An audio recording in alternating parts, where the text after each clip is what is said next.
12 घंटा 10 घंटा मेहनत करते हैं तब जाके हम लोग को रिजल्ट मिलता है। फिर उसके बाद ये सिचुएशन रहेगा तो हम लोग का क्या होगा? हम लोग का मेहनत का कोई इम्पोर्टेंस नहीं है। हर किसी को पता होता है कि हमारा बेटा हमारी बेटी अब नौकरी करने लगी है और अचानक से इस तरह से, तो कैसे आप समझाएंगे उन्हें? सर मैं बीएसओ थी, बीएसओ है नहीं थी, अब एसएससी जेपीएससी को लेकर इतने दिन से वो लोग आंदोलन कर रहे थे, वो लोग बोल रहे थे गड़बड़ी है, आप लोग नहीं मानते गड़बड़ी हुई? हम आप नार्को टेस्ट करवा लीजिए हमारा, चाहे 2000 बच्चों का, हम लोग क्या करें, जाके मर जाए कहीं पे। अब भगवान बिरसा मुंडा की सरजमीन पर हम खड़े हैं। ये वही देश है जहां बाबा साहब भीमराव अंबेडकर के लिखे संविधान को लोग मानते हैं। हमारे पीछे बाबा साहब भीमराव अंबेडकर की तस्वीर भी है। कुछ लोग हैं यहाँ जो इनके तस्वीर को लेकर खड़े हैं और संविधान में प्रदत्त अपने अधिकारों की गुहार लगाते नजर आ रहे हैं। नमस्कार, ओंकार न्यूज में आप सभी का स्वागत है।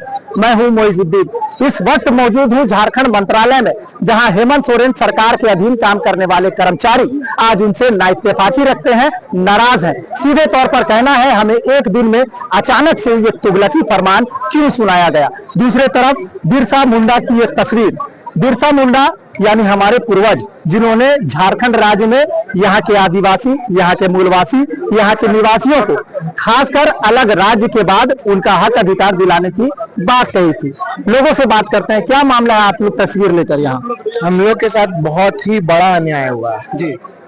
मतलब भारत के इतिहास में अगर बोला जाए कि कहीं सबसे बड़ा अन्याय कहीं हुआ है ना, तो मेरे को लगता है ये इस अन्याय इसमें आएगा, उसका रैंकिंग निकलेगा। तो हम लोग के साथ जो जेएसएससी सीजीएल के जो सिलेक्टेड लोग हैं, 7 महीना जॉब करने के बाद अचानक से एक दिन में आप लोग एग्जाम रद्द किया जाता है। और तो ये अन्याय, कैसे अन्याय, क्या बोल रहे हैं? राज्य के मुखिया नेतृत्व करता है, आप उनको अन्याय करने वाली बात बोलते हैं? अन्याय तो हुआ है। हम लोग अपने ईमानदारी से तैयारी करके ग्रेजुएशन के बाद से ही लगे रहे, पढ़कर नौकरी लिए, तो उसके बाद कैसे अचानक हटा दे? मेरा कोई गलती ही नहीं है।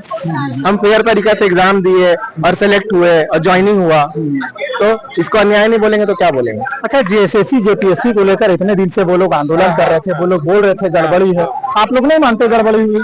गड़बड़ी हुई है तो वो इन्वेस्टिगेशन एजेंसी उसमें निकाले, जो भी गलत है, जितने 2000 लोग में जो भी गलत है उन लोगों को हटा दे। लेकिन जो ईमानदारी से एग्जाम देके क्लियर किए हैं, जो लोग मेहनत किए हैं, लाइब्रेरी में बैठ के पढ़े हैं, उन लोगों को तो रहने दे। और जो बेईमानी से किए उन लोगों को इन्वेस्टिगेट करके, जो गलत किए वो तो गलत है, तो माना जाएगा कि गेहूं के साथ जौ भी पिस रहा है। बस वही हो ही रहा है। क्या मानते हैं, क्या कह रहे थे? सर, मेरा कहना ये है कि जब हम लोग को जब न्यायालय प्रक्रिया से सारा कुछ गुजर गया था, तो उसमें एक क्लाउज दिया हुआ है, उसमें बोला गया है कि those candidate who are find in malpracticing that candidature shall be cancelled, ऐसा लिखा हुआ वहाँ पे। जब वो किन्हीं का इन्वेस्टिगेशन किए ही नहीं है, जब इन्वेस्टिगेशन करेंगे, पूछताछ करेंगे, तभी तो उनको पता लगेगा कि एक्चुअली जौ के साथ गेहूं मिला हुआ है कि नहीं मिला हुआ है, गेहूं के साथ जौ मिला हुआ है कि नहीं मिला हुआ है।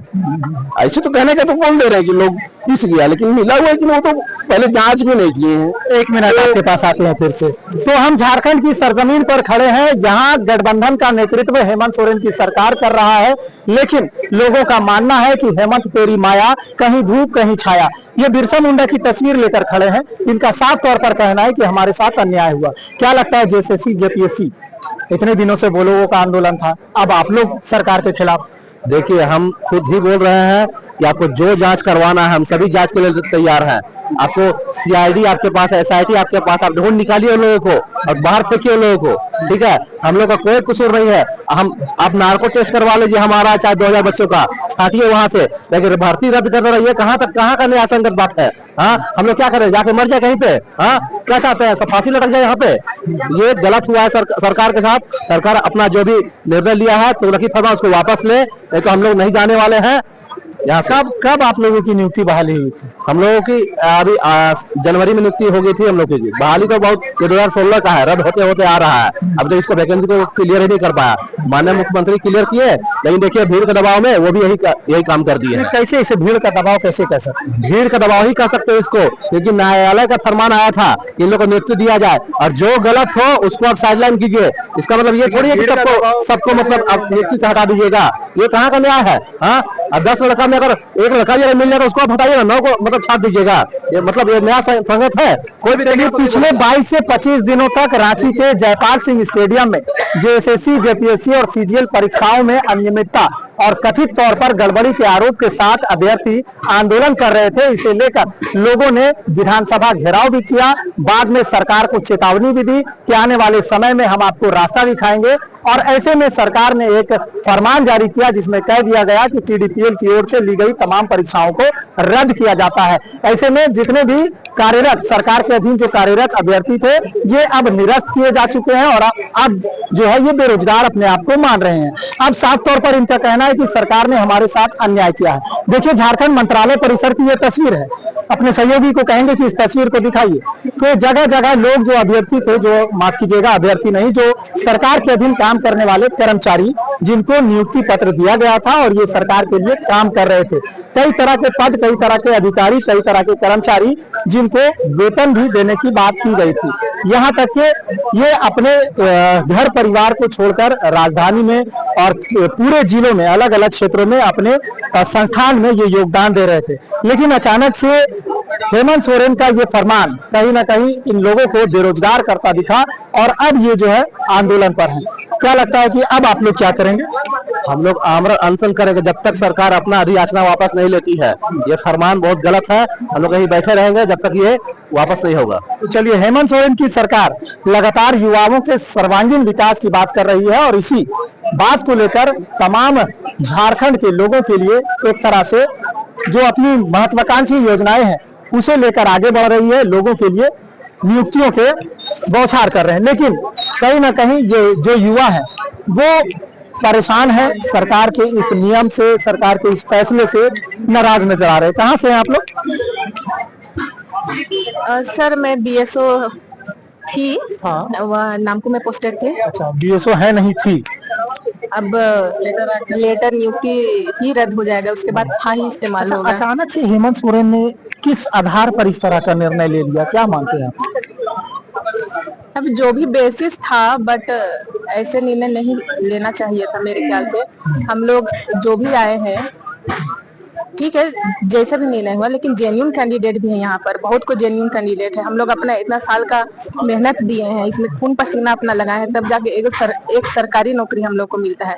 अगर इस सिचुएशन में भी लास्ट मोमेंट में अगर इतना दिन के बाद भी अगर हम लोग का एग्जाम को या नियुक्ति को जो भी रद्द कर दिया जाए, तो फिर हम लोग कहाँ जाएंगे? काफी मेहनत लगता है, काफी मशक्कत लगती है। घर परिवार, समाज, आसपास के मोहल्ले टोले, हर किसी को पता होता है कि हमारा बेटा, हमारी बेटी अब नौकरी करने लगी है और अचानक से इस तरह से, तो कैसे आप समझाएंगे उन लोगों को? देखिए, सबसे ज्यादा सैक्रिफाइस तो पेरेंट्स लोग का होता है। वो लोग जब से हम लोग ग्रेजुएट होते तब से वो लोग वेट करता है कि हमारा बच्चा का कब नौकरी लगेगा, और हर तरीके से वो लोग सपोर्ट करता है। इमोशनल सपोर्ट, फाइनेंशियल सपोर्ट, सारा तरह का सपोर्ट होता है। एग्जाम का तैयारी करने के लिए बहुत सारा सैक्रिफाइसेस लगता है। छुट्टी में हम लोग घर नहीं जा पाते हैं। एक 10 बाय 10 के 4 दीवारी के अंदर हम लोग 12 घंटा 10 घंटा मेहनत करते हैं, तब जाके हम लोग को रिजल्ट मिलता है। फिर उसके बाद ये सिचुएशन रहेगा तो हम लोग का क्या होगा? तो क्या इस तरह से आप लोगों की उम्मीदों पर तो पानी फिर रहा है? हम लोग का मेहनत का कोई इम्पोर्टेंस नहीं है। बस हम यही बोलना चाहेंगे कि हम लोग का इतना दिन का मेहनत का कोई इम्पोर्टेंस नहीं है। हम लोग जेन्युइन कैंडिडेट लोग का क्या, ठीक है, इसमें जो भी बात कहा गया कि हाँ ये हुआ वो हुआ, बट हम लोग का क्या, हम लोग का भविष्य का क्या? मैडम देखिए, इमोशनल तो ठीक है, इमोशनल हो रहे हैं आप, वो अलग बात है, लेकिन जिस तरह से उन लोगों ने आंदोलन किया, क्या अब आप लोग सिर्फ आंसू बहाएंगे या फिर आगे लड़ाई जारी करेंगे? नहीं, आगे लड़ाई जारी रहेगी। ये हम लोग का अधिकार है, हम लोग अपना मेहनत से लिए हुए हैं, सिंपल सा बात है, और ये हम लोग अपना अधिकार लेके रहेंगे। क्या लगता है अधिकारों को लेकर आप कैसे लड़ेंगे? आप सर अभी तो हम लोग शायद कोर्ट में जाने का ये रखा गया है ना, हम लोग को अब न्याय मिलेगा। हम लोग को ज्वाइनिंग भी मिला था हाई कोर्ट और सुप्रीम कोर्ट के थ्रू ही, उसके बाद ही सीएम सर के द्वारा हाँ तो हम लोग को ज्वाइनिंग मिला था। तो अभी भी हम लोग का जो रद्द हुआ है तो उसके हम लोग को हाई कोर्ट के ओर प्रस्थान करेंगे और वहीं से हम लोग अपना न्याय लेके ही रहेंगे, क्योंकि हम लोग को कोई जॉब नहीं दिया था। अपना मेहनत के बलबूते हम लोग जॉब पाए थे, तो अपना हक तो हम लोग लेके ही रहे। वीक में नहीं मिला, हम लोग अपना मेहनत से लिए ना। इसी तरह से आके भीड़ तंत्र के दबाव में आके सब डिसीजन होने लगे, तो हमको लगता है कि हर एग्जाम रद्द हो जाएगा। उसमें है कि हमेशा हम लोग जैसा जो भी मेहनती स्टूडेंट है अपना मेहनत के दम पे विषम विषम परिस्थितियों से आए हैं, हमेशा बर्बाद होते रहेंगे हम लोग। अब अभी ऐसा स्थिति है कि मैक्सिमम बहुत स्टूडेंट ऐसे हैं जो कि परमानेंट अपना जॉब छोड़ के आए, ठीक ना, डायरेक्ट रिजाइन दे के आए हैं जैसे सीजन में, क्योंकि उनको हर किसी का सपना रहता है कि अपना गांव घर में अपना राज्य में जॉब मिले तो अपना लोगों के बीच अच्छा से सेवा कर पाएंगे।